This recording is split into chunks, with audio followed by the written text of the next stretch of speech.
ॐ अज्ञानतिमिरान्धस्य ज्ञानाञ्जनशलाकया चक्षुरुन्मिलितं येन तस्मै श्रीगुरुवे नमः।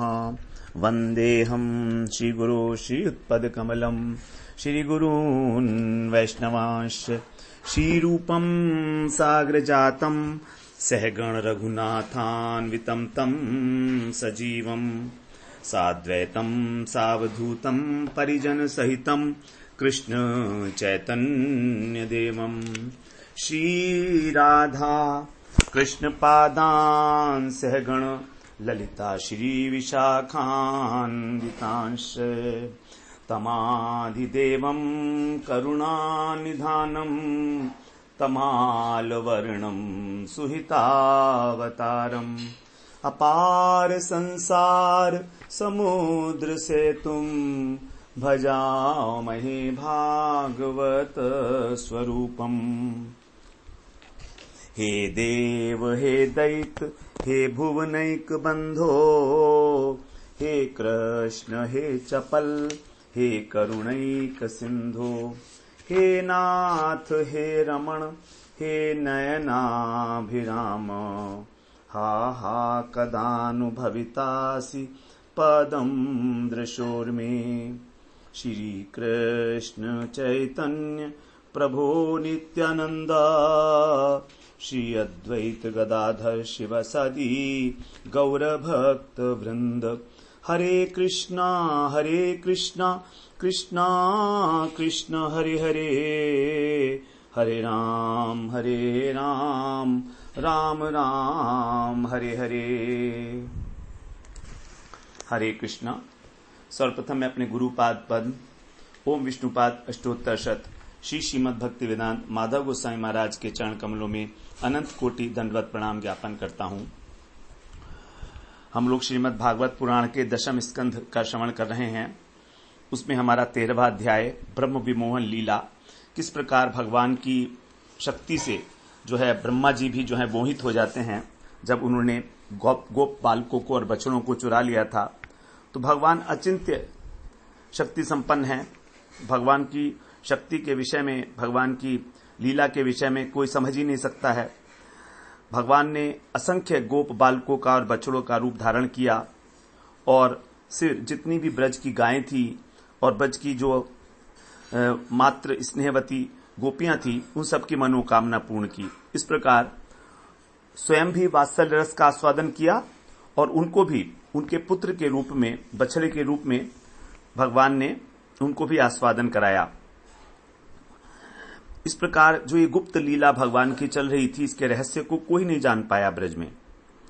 यही है लीलामय प्रभु की कृपा, उनकी इच्छा के बिना कोई भी इनकी जो लीलाएं हैं उनके रहस्य को कोई भी नहीं जान पाता है। और तो बात दूसरी है, अभिन्न विग्रह उनके जो श्री बलराम जी हैं वो भी 1 वर्ष तक इस लीला का रहस्य नहीं समझ पाए। कृष्ण की कृपा से ही जब 1 वर्ष होने में 5-6 दिन रह गए थे तब बलराम जी को इस प्रकार के ज्ञान हुआ। जब उन्होंने देखा कि किस प्रकार गोवर्धन की चोटी पर जो गाय चर रही थी वे अपने बछड़ों को देखकर जो तलहटी में आए थे, क्योंकि गोप बालक उनको जो है तलहटी में चराने के लिए आए थे बछड़ों को, तो जैसे ही गायों ने अपने बछड़ों को देखा वो वहां से दौड़ी। जो गोप उन्हें चरा रहे थे वो उन्होंने बड़े रोकने की चेष्टा के लिए रुकी नहीं वो, और अत्यंत बीहड़ जो है दुर्गम रास्तों से भागती भागती उछलती हुई अपना मुंह ऊपर उठाकर रंभाती हुई जो है बछड़ों के पास आई और तुरंत ही उनको जो है अपना स्तनपान कराने लगी, दूध पिलाने लगी उनको। उनका दूध जो है वो चू रहा था रास्ते में ही, इस प्रकार से बताया। और जो गोप उनकी रखवाली कर रहे थे उनको बड़ा क्रोध आया अपने बालकों पर कि ये जो है इन्होंने बछड़ों को गायों की दृष्टि में क्यों लाए। लेकिन वो भी उसी रास्ते से फिर आए जब, तो उन्होंने देखा कि वो जो है छड़ी उठाकर लाए थे गोप अपने पुत्रों का शासन करने के लिए, बच्चों का। लेकिन जैसे उनके पास पहुंचे उनका भी प्रेम जो है बहुत अधिक रूप में, अतिशय रूप में उनके हृदय के अंदर उमड़ने लगा। अपने बच्चों को उन्होंने गले लगा दिया, उनको गोदी उठाकर उनका माथा चूमा, उनको चुंबन करने लगे। बलराम जी ये सारी चीजें देख रहे थे। बलराम जी सोचते हैं कि क्या हो रहा है ब्रज में आज। कृष्ण के अतिरिक्त को यहां पर किसी को कोई प्रेम ही नहीं करता इतना जितना प्रेम यहां पर आज दिखाया जा रहा है। देख रहा हूं मैं सभी गोपों में और गायों में, तो कृष्ण के अतिरिक्त ये सब प्रेम क्यों कैसे हो रहा है? तो मैं इस बात को अभी तक समझ नहीं पाया कि क्या बात है। तो अनेक प्रकार के विचार बलराम जी के हृदय में उठते हैं। पहले तो बड़ा आश्चर्य हुआ उन्हें, ये तो सबसे बड़ा उनको जब आश्चर्य हुआ तो ये माया जो है उनके ऊपर से 25% हट गई थोड़ी। अब द्वितीय अंश माया का हटा, जब उनको ये लगा कि हो सकता है दैवी माया हो या ब्रह्मा की माया हो या कोई आसुरी माया हो, ऐसा हो सकता है, ऋषि मुनि मेरी परीक्षा ले रहे हों।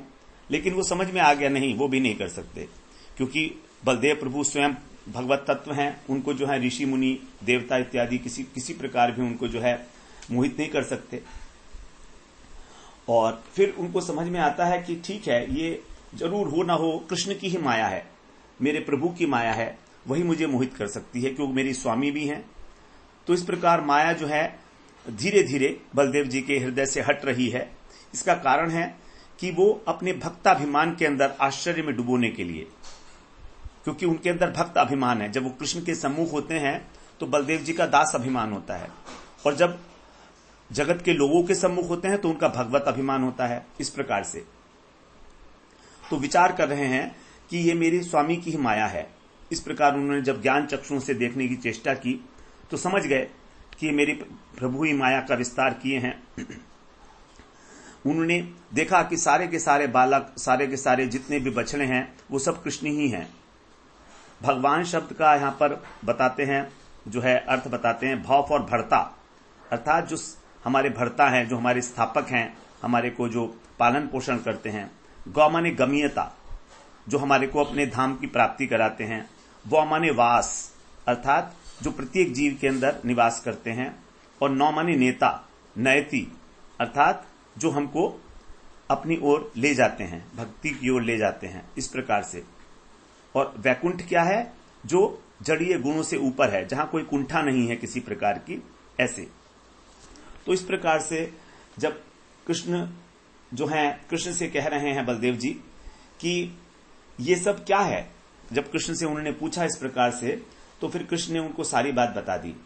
संक्षेप में सारा वृतांत बता दिया कि किस प्रकार जो है ग्वाल बाल बछड़े बने, वो कृष्ण ही स्वयं जो ग्वाल बाल और बछड़े बने ब्रह्मा जी के चुराने पर, क्या प्रयोजन था। वो स्वयं जो है वात्सल्य का आस्वादन करना चाहते थे। असली बच्चे और बछड़े वो कहां पर हैं, क्योंकि उन्हें योग माया ने उसी स्थान के ऊपर आवृत करके रखा हुआ है। तो बलदेव जी को सारी बातें उन्होंने बता दी। भगवान जो है, भगवान की इच्छा थी, भगवान ने उनको बता दिया सारी बातें। बहुत ही अल्प समय में सारी बातें उनको बता दी गई। अब यहां पर आगे 40वें श्लोक से हम लोग श्रवण करते हैं। कह रहे हैं, तावत एत्यात्म भूरात्माम अनेन त्रुट्यनेहसा पुरोवदाब्धम क्रीडंतम ददृशे सकलम हरिम। आत्मभू, आत्मभू कौन है? ब्रह्मा जी।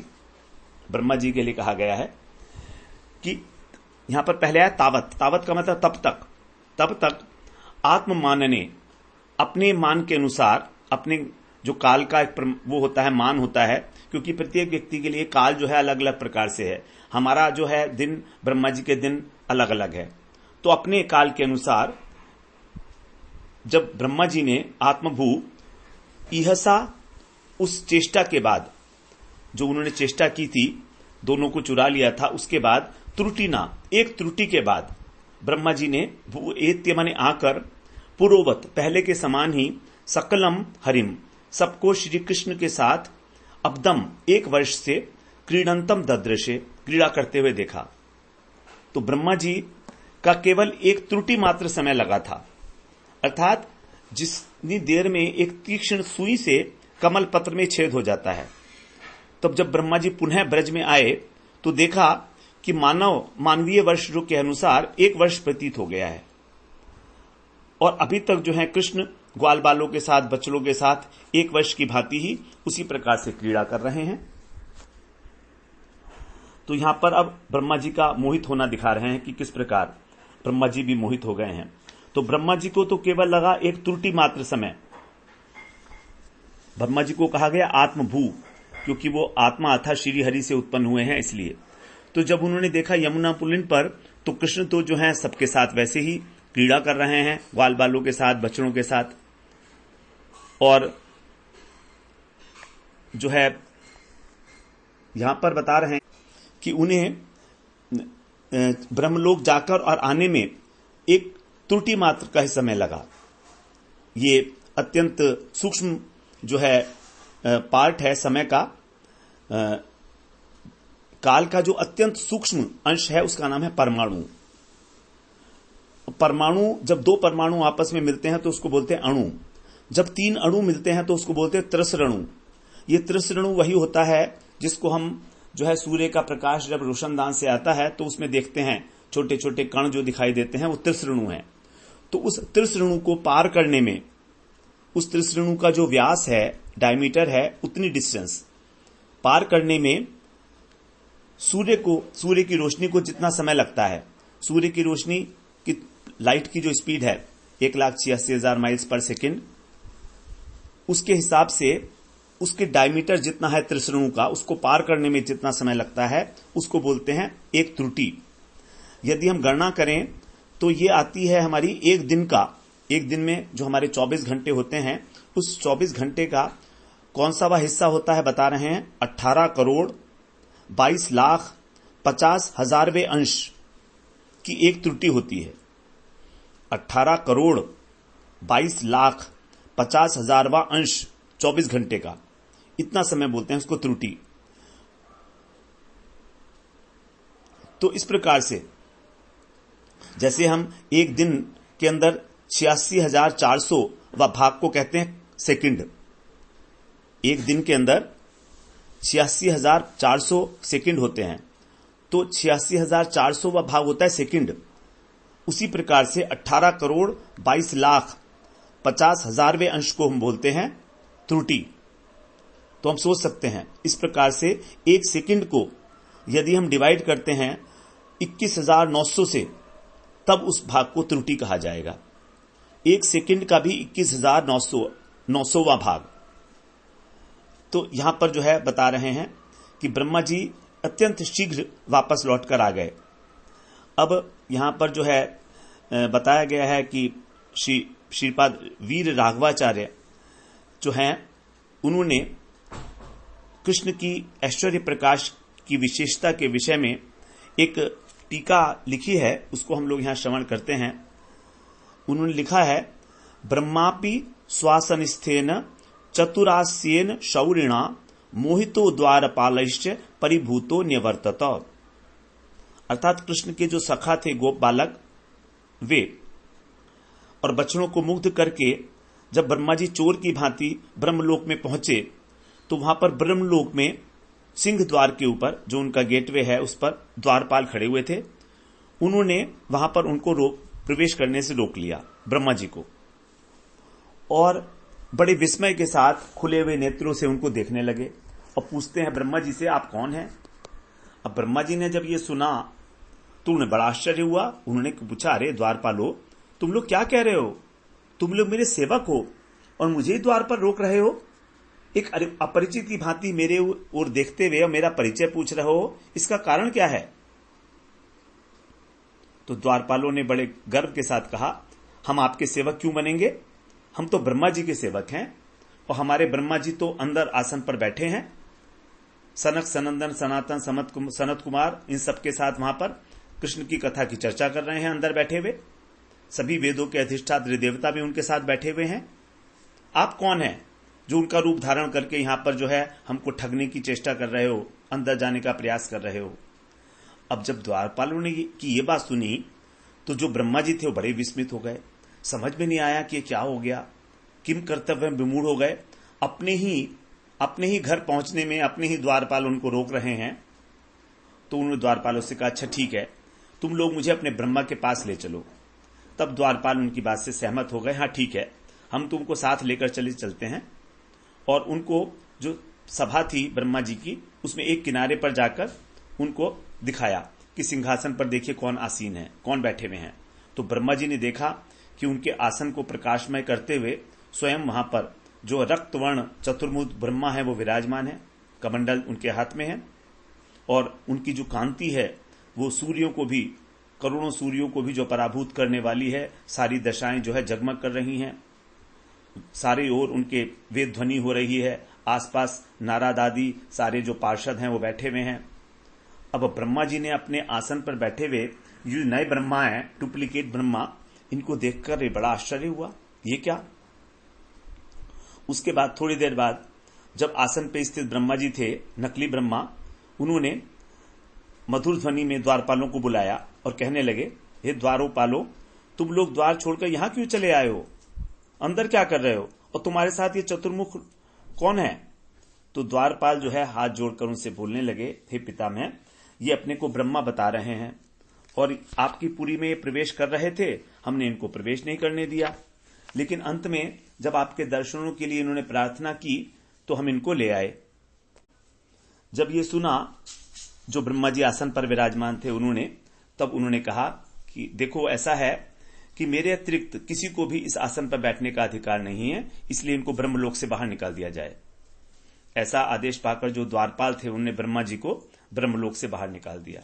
ब्रह्मा जी बड़े विस्मित हो गए, बड़े व्याकुल हो गए, मनी मन विचार करने लगे कि ये कौन है जो मेरे आसन पर ब्रह्मा बना बैठा है और मेरा तिरस्कार करवा रहा है मेरे द्वारपालों के द्वारा। उसी क्षण उनको ये बोध हो गया कि हो ना हो ये कोई और नहीं है, ये हमारे अखिल ब्रह्मांडपति श्री कृष्ण ही हैं। इन्होंने मेरे ब्रह्म पद को छीन लिया है और मुझको अपराध दे रहे हैं, ये मेरे अपराध का दंड मुझे दे रहे हैं, क्योंकि मैंने क्या किया है, मैंने भयंकर अपराध किया है। इनकी जो नित्य लीला चल रही थी, गोप बालकों के साथ, बच्चों के साथ वन विहार चल रहा था, पुलिन भोजन चल रहा था, मैंने उसमें व्यवधान उत्पन्न किया है। इसी कारण आज मैं अपने इस अधिकार से वंचित हो गया हूं। अब मैं कृष्ण के चरणों में अपराधी हूं और अब मेरा जो है उद्धार कैसे होगा, क्योंकि जिसके चरणों में उद्धार होता है, जिसके चरणों में अपराध होता है, यहां पर जो है अपराध दो प्रकार से हुआ है, कृष्ण के चरणों में भी हुआ है और जो सखा हैं उनके चरणों में भी हुआ है। तो कृष्ण के चरणों में तो अपराध ही ठीक है, वो कृष्ण भक्त की कृपा से दूर हो जाता है, लेकिन यदि कृष्ण के भक्तों के चरणों में अपराध हो तो उसका कभी निस्तार नहीं है। जैसे हमने देखा है दुर्वासा ऋषि, जो अम्बरीश महाराज के चरित्र में, अम्बरीश महाराज भगवान के भक्त थे, तो उनके चरणों में यदि अपराध हो जाता है तो भगवान भी उसको क्षमा नहीं कर सकते हैं। तो जो है भक्त का जो अपराध करने वाला है वो सब प्रकार से अपने अधिकार से वंचित हो जाता है।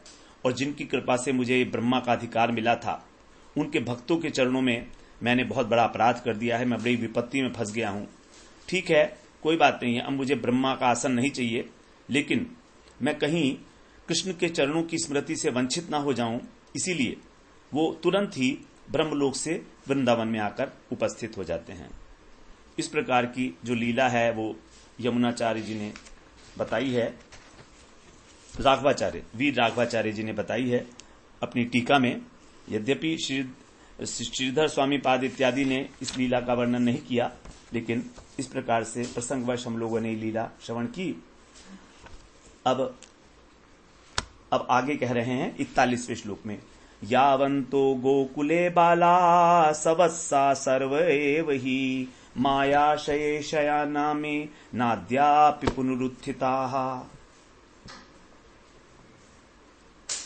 यहां कह रहे हैं ब्रह्मा जी अब सोचने लगे, विचार करते हैं कि गोकुल में यावंत है जितने भी बालक थे, सवत्सा बच्चों के साथ, वे सर्व ही सभी के सब जो हैं मैं माया से, मेरी माया से निद्रा के अंदर शयाना माने सो रहे हैं। जितने भी बालक थे मैंने उनको बच्चों के साथ जो है अपनी माया शैया के ऊपर सुला कर रखा हुआ है। अद्य अपि, अब तक भी वे पुनः उत्थिता न, वे दोबारा उठे नहीं हैं अभी तक भी। सोच रहे हैं कि जो मेरी माया से मोहित हुए वे थे बालक, क्या कृष्ण उसे वापस ले आए हैं, क्या कृष्ण उनको वापस ले आए हैं यहां पर। तो ऐसा विचार करके तुरंत वो वहां पर गए जहां पर उन्होंने उन सखाओं को और बच्चों को छिपा रखा था। अब वहां पर जो है उन्होंने देखा कि अरे ये तो यहीं पर हैं, दिखा रहे हैं। एते का मतलब है यहीं पर, उंगली के माध्यम से दिखा रहे हैं कि तो सारे के सारे यहीं पर ही हैं, अभी तक जागे नहीं है।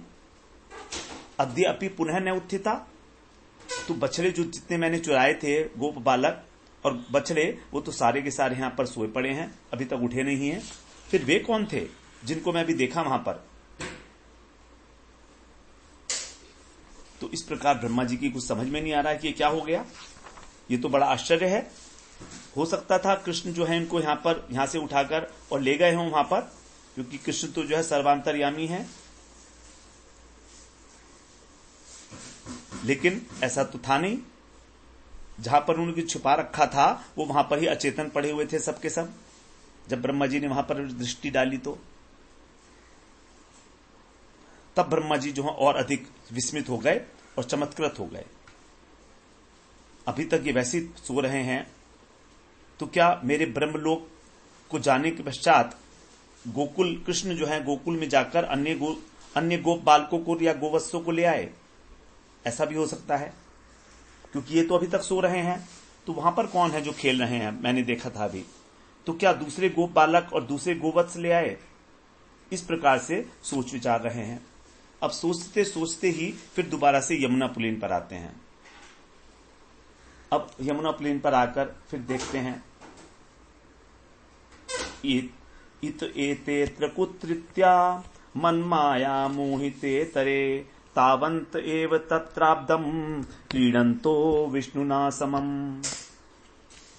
इतः माने यहां पर मन माया मोहितरे, मेरी माया के द्वारा जो मोहित किए गए बच्चे हैं उनके अतिरिक्त इतरे, तावंत एव उतनी ही संख्या में जितने मैंने चुराए थे, विष्णुना समम कृष्ण के साथ, तत्र आब्दम 1 वर्ष तक, क्रीडंतः विहार करने वाले, अत्र एते ये बालक कुत्रत्या कहां से आए? 1 वर्ष तक ये बालक कहां से आ गए जो कृष्ण के साथ विहार कर रहे हैं? ये वो वाले बालक तो हैं नहीं जो मैं सुला कर आया था, क्योंकि वो तो अभी सो रहे हैं वहां पर ही। तो ये कहां से आ गए? क्या कृष्ण जो हैं उन्होंने ब्रज में जाकर कुछ नए बालक और नए बछड़े लेकर आ गए यहां पर? क्या ऐसा हो सकता है? संभावनाएं हैं, क्योंकि ब्रजेश नंदन के लिए, ब्रजराज नंदन के लिए कुछ भी असाध्य नहीं है।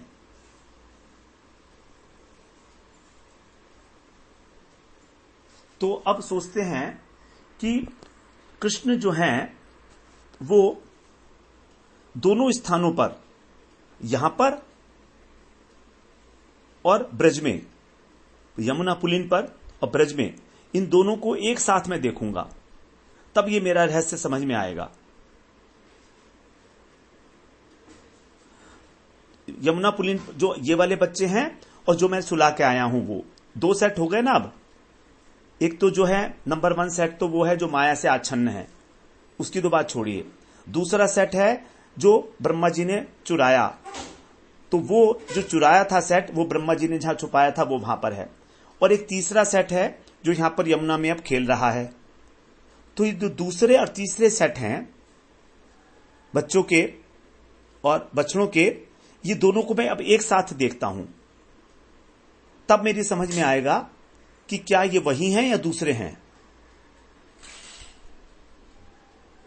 ऐसा सोचकर ब्रह्मा जी ने एक ही समय में चारों नेत्रों से और ग्वाल बालों को और बछड़ों के साथ क्रीड़ा करते हुए जब कृष्ण की ओर देखा और 4 नेत्रों से कंदरा में सोए हुए बालकों की ओर देखा, तो पाया कि एक ही समय में एक ओर तो बालक निद्रा में सो रहे हैं और दूसरी ओर कृष्ण के साथ खेल भी रहे हैं।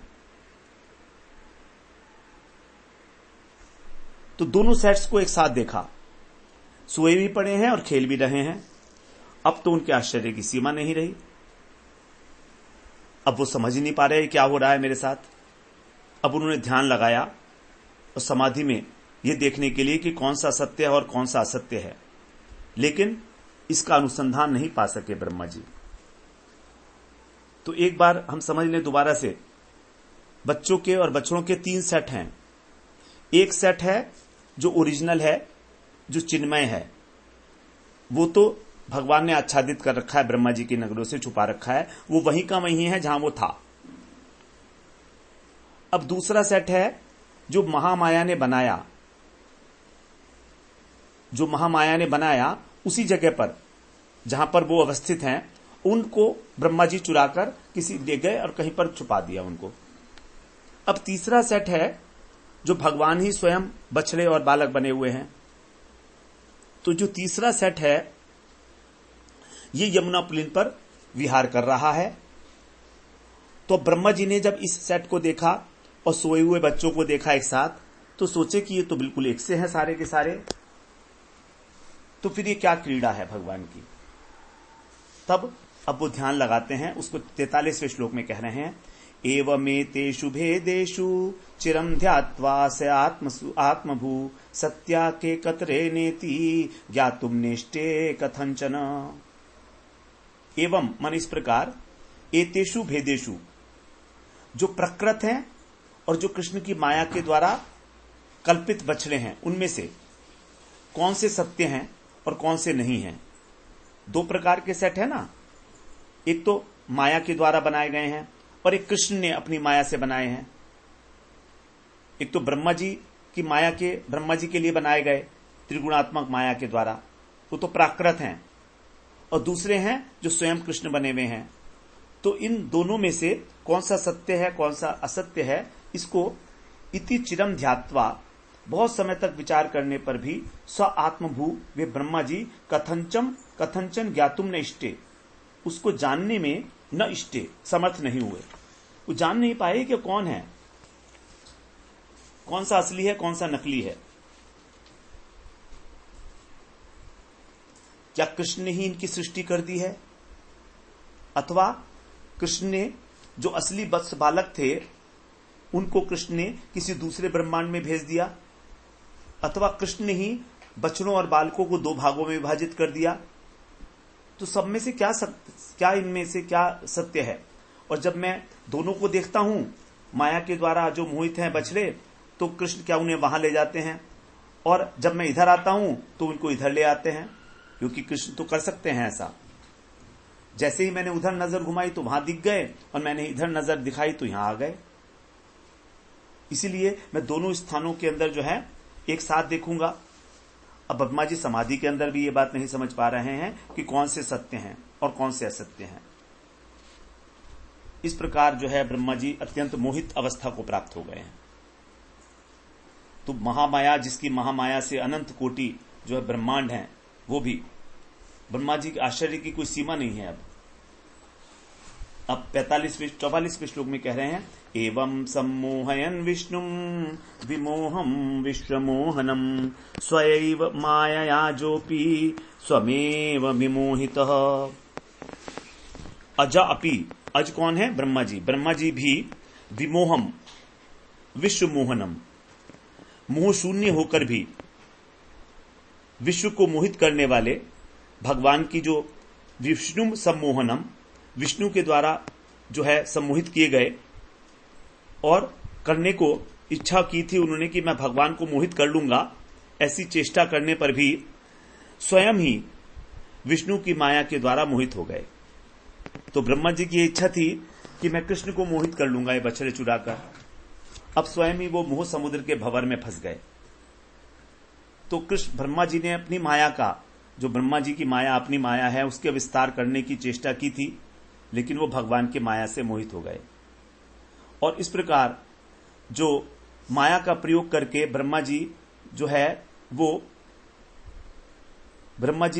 है माया का प्रयोग करके क्या अपराध कर बैठे, ये जानना होगा।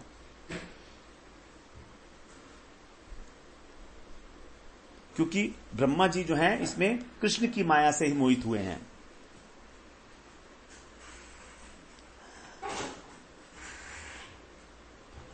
तो कृष्ण कौन है, जिनकी माया से, जो महामाया से, जो बहिरंगा माया है, उससे अनंत करोड़ ब्रह्मांड जो हैं उत्पन्न हो जाते हैं, और सभी जीव मैं और मेरा का संबंध जोड़कर अपने अपने कर्म फलों को भोग रहे हैं, अनंत काल से भोग रहे हैं। तो उन कृष्ण को अपनी माया का वैभव दिखाना जो है, इस प्रकार जब देखा उन्होंने कृष्ण की माया का वैभव, तो ब्रह्मा जी स्वयं जो है स्तब्ध रह गए मुग्ध हो गए। अब आगे 45वें श्लोक में पढ़ते हैं। तम्याम तमोवन्नैहारम खद्योतर्चिवाहनी महतीतरमायस्यम मायैस्यम निहत्यात्मनि युञ्जतः। तम्याम, तम्याम माने तम से, तमोगुणी, अंधकार रात्रि में जैसे अंधकार होता है जब रात्रि के अंदर, उस समय नैहारम, जो हिमकण होते हैं, बर्फ के जो छोटे छोटे टुकड़े होते हैं, वे हिमकण जैसे अंधकार की भांति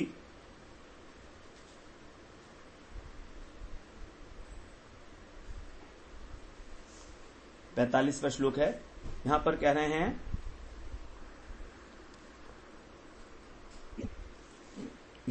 कि जिस प्रकार से नैहारम का मतलब है कोहरा, जिस प्रकार से तम्याम माने अंधेरी रात में जो कोहरा होता है वो रात्रि के अंधकार को नाश नहीं कर पाता।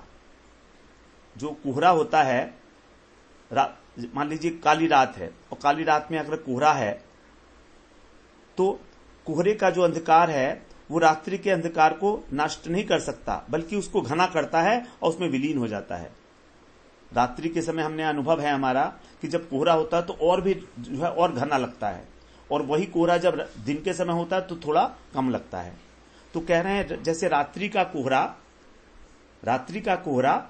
रात्रि के अंधकार को कम करने के बदले और अधिक बढ़ा देता है, उसी प्रकार से, अथवा जैसे जुगनू की प्रभा, जुगनू होता है ना, जुगनू की प्रभा सूर्य के प्रकाश में प्रभाहीन हो जाती है, उसी प्रकार से कह रहे हैं कि जो अपने को नष्ट कर देती है वो प्रभा, उसी प्रकार से कह रहे हैं कि महत ऐश्वर्यम, जो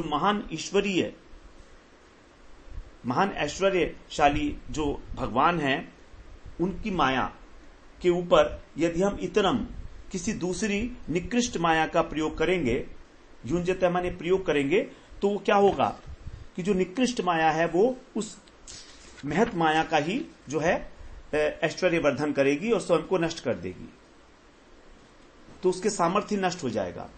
जैसे जुगनू बिना अगर प्रकाश नहीं होगा सूर्य का तो चमकता है, लेकिन अगर सूर्य का प्रकाश चमक रहा, सूर्य का प्रकाश है तो जुगनू चमकेगा ही नहीं, तो नष्ट हो गया उसकी प्रभा। उसी प्रकार से जो कोहरा है वो रात्रि के अंधकार में कोहरे का कोई अस्तित्व नहीं है। इसीलिए कह रहे हैं कि जो बड़ी माया है भगवान की महत माया, उस माया के सामने ब्रह्मा जी की माया क्या करेगी। बड़ी चीज के आगे छोटी चीज का कोई अस्तित्व नहीं रहता है। तो यहां पर जो है ब्रह्मा जी की एक माया है और एक कृष्ण की माया है। तो माया का ये नियम है कि वो जिसकी होती है उसको मोहित नहीं करती। अब ब्रह्मा जी की माया ने ब्रह्मा जी को मोहित नहीं किया, बल्कि भगवान की जो माया थी वो उसने ब्रह्मा जी को मोहित किया। तो यहां पर वही चीज बता रहे हैं कि भगवान की को कोई भी माया नहीं ढक सकती, ना उन्हें विक्षिप्त कर सकती है। दो दृष्टांत यहां पर इस प्रकार दिए गए, जैसे अंधकार में रात्रि में जो कोहरा होता है वो अंधकार जो होता है रात्रि के अंधकार को वो ढक नहीं सकता, बल्कि क्या होता है, कोहरा जो है वो रात्रि के अंधकार में विलीन हो जाएगा और रात्रि के अंधकार को और अधिक गाढ़ा कर देगा। उसी प्रकार से ब्रह्मा की जो माया थी भगवान को मोहित करने में तो असमर्थ रही, बल्कि भगवान के ऐश्वर्य को ही बढ़ा दिया उसने। तो इस प्रकार भगवान के ऐश्वर्य को बढ़ाकर ब्रह्मा जी की माया ने ही ब्रह्मा जी का ही तिरस्कार कर दिया, अपने आश्रय का तिरस्कार कर रही है यहां पर। अब इसलिए यहां पर फिर अब क्योंकि माया कभी भी अपने आश्रय का तिरस्कार नहीं कर सकती, तो इस बात को यहां पर स्पष्ट नहीं किया गया, इसलिए ये वाला उदाहरण ठीक नहीं बना, इसलिए दूसरा उदाहरण दिया जा रहा है यहां पर। क्योंकि माया ने ब्रह्मा जी का ही तिरस्कार कर दिया, अर्थात कोहरा रात्रि के अंधकार को बढ़ा दिया, कोहरे ने रात्रि के अंधकार को बढ़ा दिया, तो ऐसा नहीं हुआ।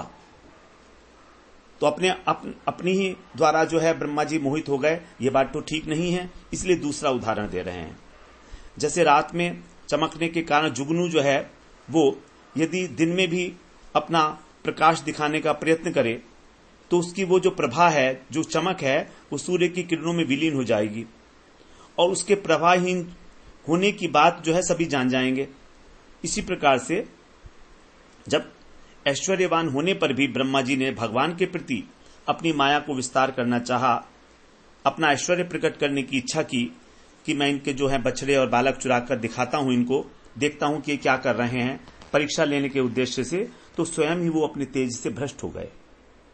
क्योंकि कारण यहां पर नियम बता दिया, महान पुरुषों के प्रति प्रयोग की गई जो अतिहीन माया है वो प्रयोग करने वाले के तेज को ही नष्ट कर देती है, ये बताया है। तो यदि हम अपने बलबूते पर और अपने गुरु की और भगवान की परीक्षा करने चाहेंगे तो हमको कुछ नहीं मिलेगा। ऐसा होता है कई बार, शिष्य भी जो है गुरु की और वैष्णवान की परीक्षा लेना चाहता है, उसको कुछ हाथ नहीं लगता, बल्कि वो स्वयं ही उनके प्रति अपराधी होकर और नष्ट हो जाता है, उसकी भक्ति नष्ट हो जाती है। तो जो भी संशय कभी हमारे को होता है और हम परीक्षा लेना चाहते हैं तो वो हमारा एक अपराध है और वो माया जो है हमको पकड़ लेती है। अन्यथा माया स्पर्श नहीं करती है शिष्य को जो गुरु के अनुगत्य में है, लेकिन जो परीक्षा लेना चाहता है गुरु की, वो स्वयं ही मोहित हो जाता है। और यद्यपि जो गुरु हैं और वैष्णव हैं वो उसको शाप नहीं देते, उसका कोई अपराध नहीं लेते, वो क्षमा करना ही जानते हैं, लेकिन जो साधक है उनकी परीक्षा करने के अपराध के कारण स्वयं भ्रष्ट हो जाता है। तो यहां पर सूर्य ने जुगनू को फीका नहीं किया, उसके प्रकाश को, उसका तो स्वभाव है सूर्य का कि वो तो दिन का राजा है। तो जो जुगनू के द्वारा चमका जा रहा था, अर्थात साधक का जो असत कार्य है, वो स्वयं ही उसको नष्ट कर देगा। तो इस प्रकार से, और यदि अपराध करने के बाद हमें पश्चाताप में नहीं होता तो ये और भी बड़ा अपराध हो जाता है, फिर अपराध करने की वृत्ति जागृत हो जाती है। हम लोग जो हैं, एक अपराध तो होता है अनजाने में हो गया कभी, और फिर क्या होता है, जब हम एक बार अपराध कर लिए तो फिर दूसरा बार तीसरी बार करने में कोई संकोच नहीं होता, क्योंकि हृदय कठोर हो गया, फिर योजनाबद्ध तरीके से अपराध करने लगते हैं। और इसी प्रकार से हमारा भक्ति से हमारा जो है वो पतन हो जाता देखा जाता है। तो अपराध करने में हमारा जो भाव है, जो उद्देश्य है, वो इंपॉर्टेंट है। यदि कारणवश हो गया, यदि अनजाने में हो गया तो उसका पश्चाताप होगा, और अगर अपराध की प्रवृत्ति है हमारी तो हमें पश्चाताप नहीं होगा। अपराध की प्रवृत्ति होने का मतलब है बार बार अपराध करने की इच्छा। अब तो अपराध जो है स्वभाव में आ गया हमारे, हम करते हैं और हमें पता ही नहीं लगता कि अपराध है, हमें लगता है कि हम ठीक कर रहे हैं। जैसे हम निंदा करते हैं वैष्णवों की, बड़े जोर शोर से निंदा करते हैं, सुना सुना के इधर उधर सबसे बात करते हैं, निंदा करते हैं। तो ये अब हमारे स्वभाव में आ गया है, किसी से भी मिलेंगे तो उठाकर निंदा करना शुरू कर देंगे उसकी, देखो वो तो ऐसा है, देखो वो तो ऐसा है।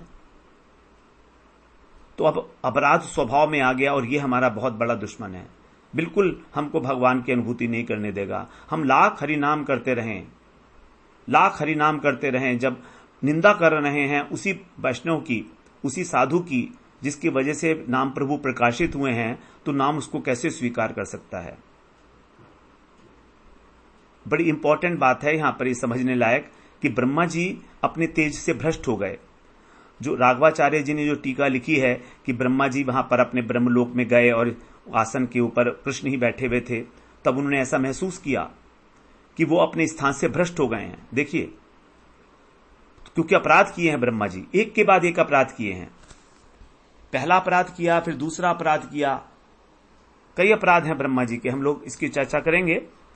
तो ये हमारे को शिक्षा देने के लिए ही सारे अपराध किए जा रहे हैं, ब्रह्मा जी का अपराध नहीं है। ये सारा भगवान जो है इस लीला के माध्यम से बहुत कुछ हमको समझाना चाह रहे हैं। ये बहुत गूढ़ लीला है, तो इसलिए सुखदेव महाराज ने कहा था कि बड़े ध्यान से सुनना तुम इसको, बड़ी गोपनीय तत्व है मैं तुम्हें जो सुनाने जा रहा हूं। इसको कोई छोटा मोटा अर्थ मत लगा लेना, सामान्य, एक सामान्य लीला नहीं है ब्रह्म विमोहन लीला। ब्रह्मा जी जो हैं आदि जीव हैं, देखिए भगवान का दर्शन किया है, भगवान के धाम का दर्शन किया है ब्रह्मा जी ने। सृष्टि बनाने से पहले ब्रह्मा जी का हाथ पकड़ा है भगवान ने, इतनी कृपा है भगवान की ब्रह्मा जी के ऊपर। तो ब्रह्मा जी का विमोहित होना कोई साधारण बात नहीं है, लेकिन यह भी भगवान की इच्छा से ऐसा किया जा रहा है।